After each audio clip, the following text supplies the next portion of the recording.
Kabombo at Ka-Star Nation, hindi ho tuluyang naabot ng mother boat ng civilian convoy ng atin ito coalition ang bahagi ng Baho de Masinloc Shoal sa West Philippine Sea. Ito ay matapos na magdesisyon ang kapitan ng naturang mother boat na FB Bingbing na si Agustin Bustillos na huwag nang ituloy pa ang paglalayag patungo sa nasabing lugar dahil yan sa mga bantang maaaring idulot ng mga barko ng China. Sa kasagsagan kasi ng kanilang paglayag noong Huwebes ng umaga, Mayo 16 ng kasalukuyang taon, namata ang binubuntutan ng Chinese Coast Guard vessel 4203, ang naturang mother boat sa layong 200 meters. Habang pagsapit naman ng hapon ay namonitor din ito ang pag-ali-aligid ng barkong pandigma ng China sa lugar kung nasaan din ang mother boat ng nasabing civilian convoy dahilan upang hindi na nila nagawang matuloy pa ang kanilang paglalayag hanggang sa may bahagi ng Baho de Masinloc Shoal. Sa kabuuan, mayroong 3 barko ng China Coast Guard at ilang barko ng People's Liberation Army Navy ship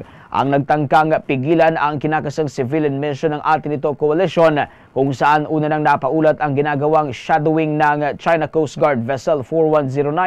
at ang paglapit naman ng convoy ng China Coast Guard Vessel 4108 sa layong 100 meters sa pagsimula yan ng kanilang paglalayag noong Mayo 15 ng kasalukuyang taon na nagresulta naman ang palitan ng radio challenge sa pagitan ng Philippine Coast Guard at China Coast Guard. Dahil dito ay nasa 50 nautical miles lamang ang naabot ng mother boat ng nasabing civic society group mula sa may bahagi ng Baho de Masinloc Shoal. Gayunpaman ay tinuturing pa rin ng atin ito coalition na mission accomplished ang kanilang sinasagawang aktibidad sapagkat sa kabila nito ay nagawa pa rin ng kanilang advance team na marating ang mismong bisinidad ng Baho de Masinloc sa kabila yan ng tangkang pangaharang ng mga barko ng China sa kanilang convoy. Habang matagumpay din nilang naisagawa ang Solidarity and Peace Regatta ng 100 small fishing boats sa loob yan ng Exclusive Economic Zone ng Pilipinas. Gayun din ang paglalagay ng mga symbolic markers o boya sa mga lugar na may mga katagang West Philippine Sea